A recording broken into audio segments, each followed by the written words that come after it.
Welcome everybody, my name is Michael and today we are going to be discussing the lessons that I learned over the past 4 years, going from 19 to 23 years old, most of them related to cryptocurrency, personal finance. I've made many large mistakes and I don't want my viewers to follow in my footsteps. I want you guys to avoid the same mistakes that I made and hopefully get on top of your finances. So let's get into it. If I could go back in the past, here's what I'd tell myself, 19-year-old Mike, what to do, especially with cryptocurrency and also my tinnitus. You would think that number one would be related to Bitcoin, but it's actually not. That's going to be number two. The greatest mistake that I have made in my entire life is not caring about my health, and here's why. After I lost a fair amount of money, actually all of my money in 2018's crash, I decided to try various things to try and get out of this depression that I fell into. And unfortunately, there were 2 doctor visits where both of these doctors recommended seeing a psychiatrist. One of them was a neurologist, and another was for something related to relationships and,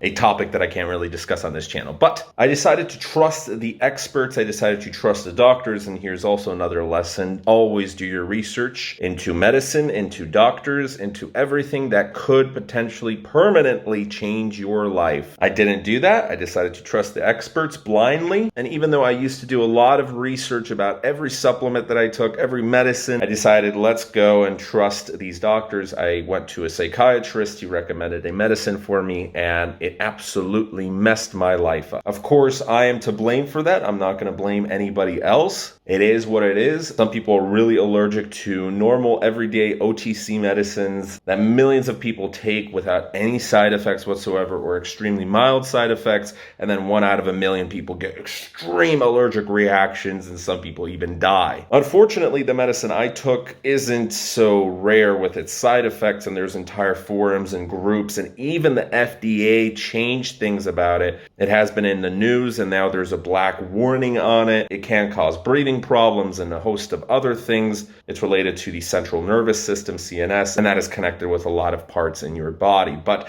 health is extremely important for financial success, because if you lose the most important organ in your body, the brain, you will be poor for the rest of your life, because without it, you lose your critical thinking, you lose your logic, you lose everything. Motivation, your ambitions, your dreams, everything is gone. If you lose your memories, if you lose your energy, and it's not just your brain, but it's also the bacteria in your gut that actually is responsible for a lot of people's depression. So even though it's very cliche, your diet does have an impact in a lot of scenarios. But unfortunately, I've suffered permanent damage. Hearing loss, I've got tinnitus. There is no cure for it. It has been a rough ride. I've got hearing aids, but nothing helps, and I'm waiting for a cure. In this case, money is definitely the answer, and further research and technological advancements, and that's why I'm excited. So hopefully in the future, one day, it will be cured. I also got visual snow. I had memory problems. I had a whole bunch of really bad side effects, but most of the really severe ones are past me. I was in a really deep and dark depression for a long time. So there's a few things I could have learned and avoided entirely. Number one, I wish I knew about tinnitus. I wish I knew about hearing loss. I thought when you lose your hearing, there is no screeching. You just lose your hearing. You don't hear anything. But this screeching has made it impossible to work certain jobs. It has definitely limited my career aspects. And it's also very costly, because hearing aids cost thousands of dollars, doctor visits, thousands of dollars, healthcare, medicines, all of this stuff. And even if there's a cure in the future, it's not going to be cheap. So the actual cost and opportunity cost of stuff I missed out on is very expensive. So if you're young and watching in the audience right now, protect your ears. They're super important, and protect your brain. Do research into any medicines your doctor might recommend, and especially psychiatric medicines, because they have a whole bunch of side effects. And it's not just me. There's millions of other people who have similar stories to mine, although with differing side effects. Some are worse, some are less severe. It really depends. So with that out of the way, health is super important. I also wish I didn't gain so much weight, because people treat you entirely different, and that does also also impact your career opportunities. But we're going to lose this weight, and if I could go back in time, obviously everyone in cryptocurrency would say to themselves, buy Bitcoin, buy as much Bitcoin as you can, but do it responsibly, have an emergency fund set up, do not take any margin, trying to keep the risk low. And here's how I messed up. Number one lesson is related to health. Number two major lesson, buy Bitcoin. But what does this mean? I already was purchasing Bitcoin. So how could I have done things differently? I first got into Bitcoin, then I got into Ethereum. I got really excited about Ripple. I made some money with Ripple. Then it kept going up and up and up, and alt season started. This was summer of 2017, and that's when I made my cryptocurrency YouTube channel, Kubera. And then the hype really started, because as soon as I gained 5,000 subscribers that first month, then I went into 10,000. I got a bunch of companies messaging me for sponsorships, and that got me excited that, hey, there could be the next Ethereum. There could be the next Ripple out there. There's thousands of projects. Hundreds of them have messaged me throughout 2017 and 18 on Kubera. So I started advertising with some companies. I started working with some companies. I started collecting a bunch of tokens. My portfolio went from having a few cryptocurrencies to suddenly 20, 30, 40, 50. And I was constantly on the lookout for more and more and more. And I got distracted. How did I lose over $100,000? By hodling altcoins, crap coins that weren't even in the top 100, that were copycats of one another. There were so many clones in cryptocurrency. I was super pumped and hyped about ICOs, but really what I should have done, kept at least 50% in Bitcoin, maybe even all the way up to 70, 80, 90% in Bitcoin. The rest in Ethereum, keep half of that Ethereum, and the other half I would have held it, waiting for any ICO projects, waiting for any DeFi projects in the future to invest into, because there's a whole lot of utility to Ethereum, and maybe only have around 5% of my entire cryptocurrency portfolio sitting in Ethereum, waiting to dedicate towards ICOs, DeFi projects, something that's high risk. And I knew that just in case I would lose that 5%, but at least I'd have most of my money in Bitcoin.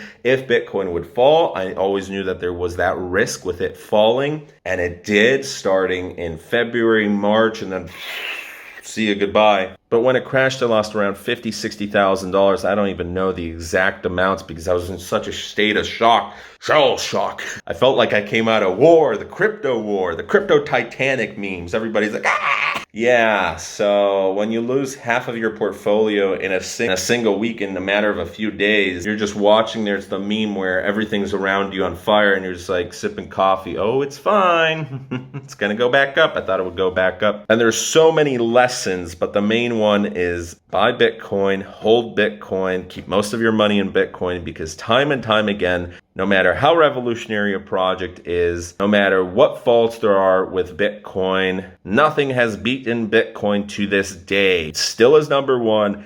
It's still not gone down to number two. Neither Ethereum nor Ripple nor any other project has beaten it. It's the safest of all the cryptocurrency options. It's the most popular with institutions. It's the most popular with governments. It's the most popular with everybody.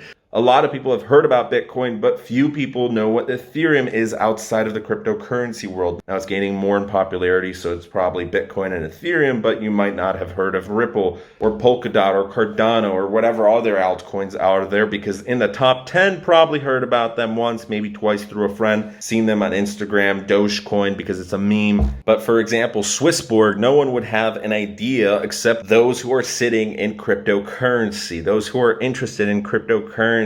No one knows what Uniswap is unless you're interested in DeFi. So I went into debt. I lost a lot of money, all because I was holding a bunch of crap coins. Most of my portfolio was in crap coins, where some unfortunately ended up more than 99.9% down from the original listing price. 99.9% down. But I actually had a few projects that went 100% down. For example, B token, the 99.9 was in the hash at one point or another. It was actually down 99+%. That was the project I lost most of my money with. Another one was B token, which got scammed. There was some phishing scam happening to it, and then it got delisted. It's not even even anywhere on there. So if a project gets delisted, or even worse, if you invested in a scam, something that rug pulled, something that turned out to be an exit scam, you lost 100% of your investment if you didn't withdraw in time. So I'd go back in time, tell myself to buy Bitcoin, have at least 50%, but even better yet, 70, 80%, keep a little bit in Ethereum, and keep a little bit saved up for high risk investments. But watch out, some, yes, they will double, triple, 10x, quadruple, and many will fail. So if you're all right burning that money, that's okay. Also, another big issue, I didn't take out loans to purchase Bitcoin. As I stated in the beginning, I'm against that, but I did something a little bit silly. I went out and purchased a whole bunch of stupid stuff that I didn't need. It's because my quality of life, I wanted to improve it because I've never seen that amount of money before in my entire life. I had 1 month where, as a 19-year-old kid living in a very low cost of living area, I moved from America to Poland, where the average person makes $1,000 a month. Some people live for $500 a month. That was my original plan, to live for $500 a month. I had 1 month where I made around $30,000. So that's a normal salary for certain people in the poorer states in the US, let alone for Poland. And I made that in a single month. And I had another month where it was like 10 grand. I had another month where it was 15 grand. And I suddenly saw a whole bunch of dollar signs. I was thinking, you know what? The next thing is $50,000 in a month. But no, I peaked out at 30,000 and then it fell down from there. I upgraded my life, and as silly as it sounds, I did spend a whole bunch of money, but certain things I don't regret. For example, a Rolex that I bought, even though it was used, I made profit off of that, reselling that because it gained in value. So that wasn't as bad of an investment. I did buy some gold, and that was all right. A lot of the Louis Vuitton, the designer clothing, that was absolutely wasted money. I don't regret wasting money on a vacation to Switzerland because that still is a positive memory that I hold on to this day. So I did spend a lot of money, certain things I could have avoided, and every single dollar that I didn't spend would definitely help my situation. But overall, what's funny is I lost most of my money through investing. Everything that I earned, everything that I made up until that point was lost. And how did I go negative? I wasn't using my cryptocurrency to purchase for these things.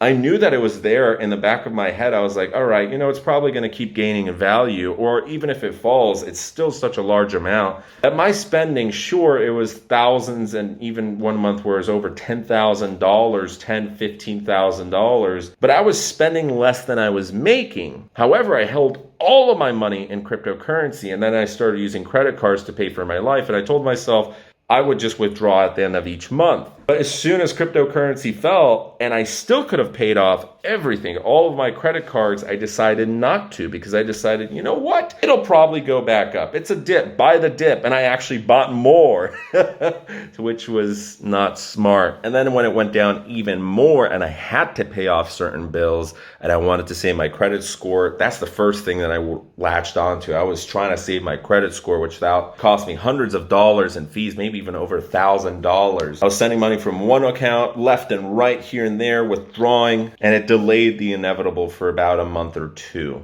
So if I could go back in time, I wouldn't put as much money on my credit cards. I would use them a little bit more responsibly. I would withdraw an amount, a salary for myself every single month. One of the stupider purchases was getting an office space. I definitely wouldn't do that. But looking at my financials at the time, it seemed like an all right decision, just because, again, I was spending less than I was earning. But I didn't have it in cash. I had it all invested because I was too greedy. So greed absolutely killed me. If I held all my money in Bitcoin, 100% in Bitcoin, no altcoins, I would never have gone into debt. And I'd probably be doing well right now, well over $100,000, potentially even more, in six figures, because I would have had the money to be able to invest in NFTs early. I would have had the money to be able to invest in certain DeFi projects, and I would have had the money to invest in certain things outside of cryptocurrency that I knew were making money. Or I could have started a Bitcoin ATM business in Poland, as that did really, really well over the past 2 years. And now,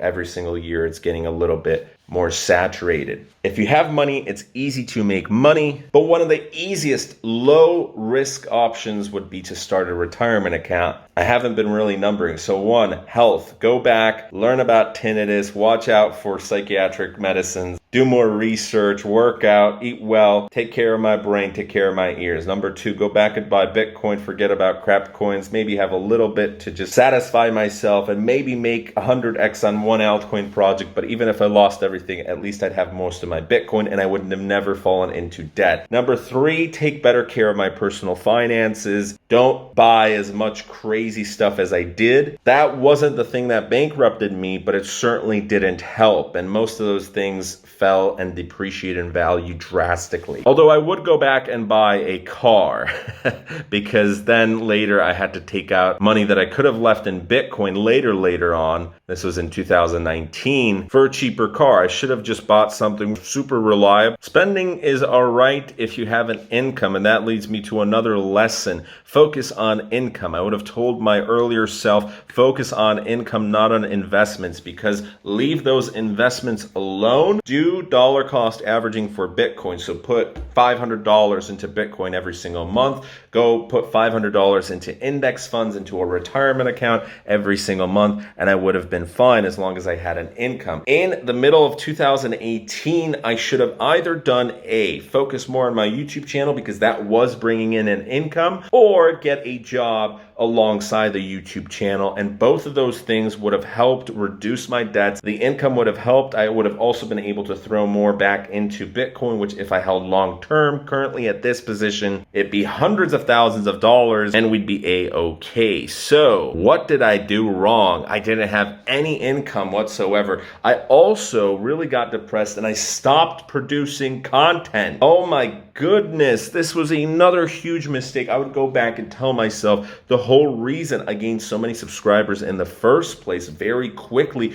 was because I was producing content on a consistent daily basis, and YouTube's algorithms hate it when you stop uploading. And then I had a period after Tinnitus where I stopped uploading entirely for 4 months, and that's what's ultimately killed Kubera. And that's why I had to restart with this channel, because of the YouTube algorithms. And notice how now I'm getting a decent amount of views, I'm getting decent growth. Every single day I'm seeing positive growth from YouTube in the analytics. They love this stuff, consistent content. I'm not going to stop posting unless there's something seriously, like my plane falling down, I'm falling into a coma, something really bad happened to me. That's the only thing that's stopping me from uploading at this. I learned my mistake, but it was a huge mistake, because even if I fell into debt, even if I hadn't gotten all my money into Bitcoin, I had a whole bunch of money in crap coins, I didn't pay off my credit cards, even if I continued to get tinnitus and that whole route, everything up until this point would have been fine had I focused on income in late 2018. And then I didn't focus really on income up until the last month of 2019. Yeah, a whole lot later when I decided, let's go work for IKEA. And then I worked there for like 2 months and the pandemic started and I realized, holy moly, I'm not making any money. And I still wasn't producing content even on a weekly basis for one of my channels. But instead of getting a job, the better option at that time, the earlier I would have started it, would be to focus more on the YouTube channel. Because now, almost every single YouTuber that posted consistently in 2018 is able to produce a steady 6-figure income annually from their YouTube channel monetization alone, just from AdSense, just from the ads. Not talking about sponsorships, not talking about any other donations, anything, merchandise, anything that comes outside of the ads, which is crazy to think about because cryptocurrency is one of the most monetizable niches on all of YouTube, alongside personal finance, banking, all that. And I kind of shot myself in the foot by not producing content. But let's say I didn't really follow my rules, and in 2019, 2020, I kept doing the same things that I was doing, producing very little content. I should have just gotten a normal job, because there are different career paths, such as truck drivers, which make a fair amount of money, plumbers, electricians, even garbage men, right? Anything working in a warehouse, that'd be great because I'd have more money that I'd be able to invest. Ultimately, in 2020, I earned over 1 Bitcoin from sponsorships, from other things, and that didn't take a whole lot of effort to earn. That at the time was around $10,000. At the peak of Bitcoin's all-time high this year in 2021, it would be over $65,000. And even with its correction right now, it would be $51,000, which at this point, even if I was still in debt, even if I wasn't producing content, that would be enough to bring me out of everything, out of all my debt, and it would give me enough money to be able to focus on something else alongside my income, as long as I would have a job. But I didn't have a job, and I didn't do that. So now that I'm returning back to America, I've learned a whole bunch of lessons. This is why I'm getting a job. This is why I'm going to be doing DCA, dollar cost averaging with Bitcoin, focusing on retirement accounts. Oh, and I mentioned this, but that's another big thing that I would go back and tell myself, Mike, withdraw 5%, 10% even, and put that into a retirement account. You can start retirement accounts at 18 or even actually below 18 with parental guidance. Look into Roth IRAs, look into 401ks if I would be working with companies because of compound interest. And if you follow the SPY, if you look at the S&P 500, there's plenty of ETFs, index and mutual funds that are able to generate well over 10% even after adjusted for inflation, and there's nothing else that can beat that. No government bonds, no high yield savings accounts. You're going to lose money with that. And sure, cryptocurrency beats that by a long shot, but it's even lower risk than being in Bitcoin, and it still will reward you with compound interest if I put in 5 to 10% of what I had. Let's just say $100,000 or even $150,000, because that's the total that I lost. 5% of 100,000, 5,000, 5% of 150,000, $7.5 grand. If I put that in and I kept continuing to put in a few $100s in per month, or even $100, $200 per month when I wasn't in such a hot financial position, and then later would get a little bit better. Over time, over 30, 40 years, that's a guaranteed million, possibly even $2 million.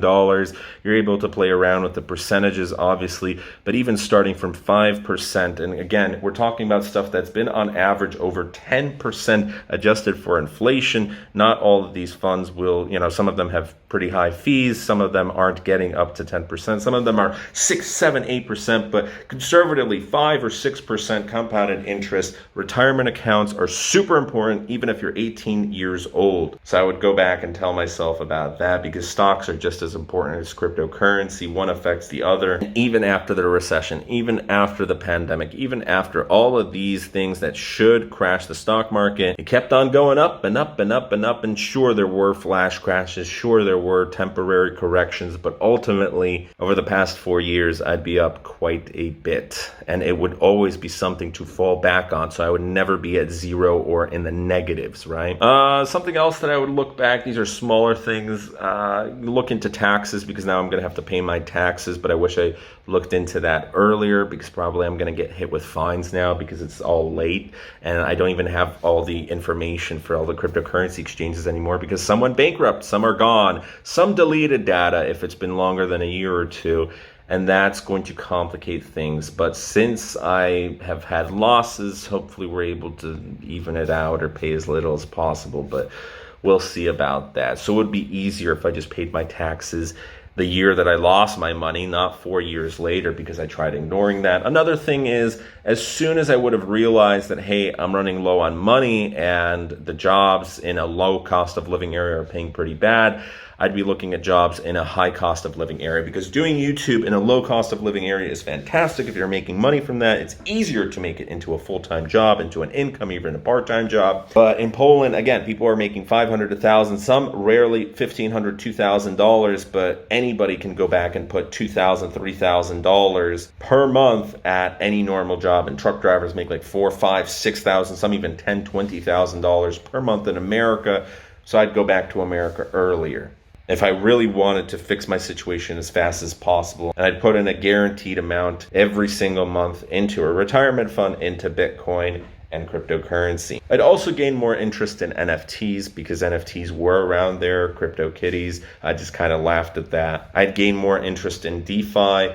Another thing is, I wouldn't have gone to university for the things that I went to, because I dropped out, and that has been causing me a lot of problems now, since I want to go into programming. And if I just never attended those classes, it'd be a lot easier for me to attend programming.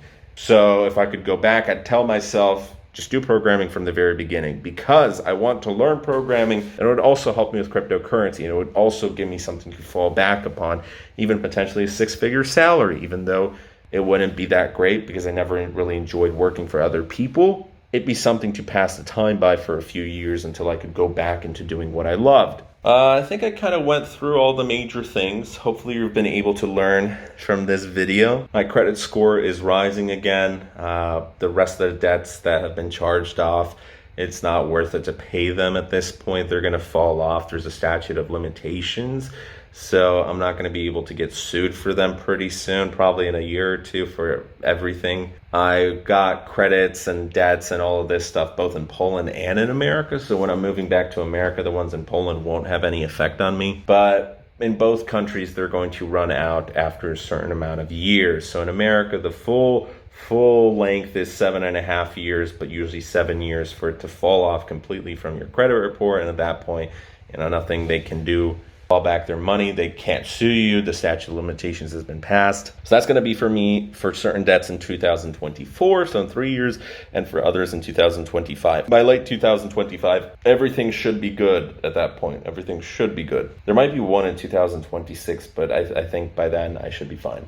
I will hopefully be a little bit better about spending my money. I'll be investing money into Bitcoin, and hopefully it goes back up again as soon as we fall into a bear market. That's when I'm going to be trying to buy as much Bitcoin as I can, but at the same time also focusing on an emergency fund. And yeah, it's going to be a fun time. I wish I could go back and not get tinnitus though, because it's made everything so much more difficult. A lot of people say, oh yeah, I wish I could go back in time and tell myself to buy more Bitcoin, but I actually was buying Bitcoin. There's a lot of people who didn't even know about Bitcoin, who weren't purchasing Bitcoin. But another lesson is I can't go back in time, so you can't really regret. There's a lot of people in my audience who also have so many regrets with cryptocurrency, because once you've been in this space for long enough, you will make a mistake or two, and some of them can cost you thousands of dollars. But it's always a life learning experience. It sticks with you. You're not going to forget about this, I hope. And hopefully we're able to make more money out of this, because now we know what to avoid and how we've learned from them and how we've grown as a person. And also we care a little bit less about certain things because we know what to focus on. Not everything is important in life. You're going to lose a lot of people. You're going to lose a lot of things. But good luck to everyone. Hopefully this channel grows. Hopefully we get to 1,000 pretty soon. And that's that. Thanks for watching today's video. If you enjoyed it, hit that subscribe button. Hopefully you've learned something that you can avoid, how to fix your finances. And I wish you guys well on your path to financial independence. I'm slowly building my credit scores back up, and hopefully my debts will be gone in the next few years, fully 100%, rebuilding everything from a clean slate. Now, everything's going to be fine in the next few years, but why did I waste the past 2 years, 3 years of my life? I could have avoided that had I known. If I could go back into the past, a lot of things would be different. But anyways, thanks for stopping by. If you're new to the channel, hit that subscribe button, leave a like and a comment down below to help with engagement. We shall see you guys in the next video. Thanks for joining in.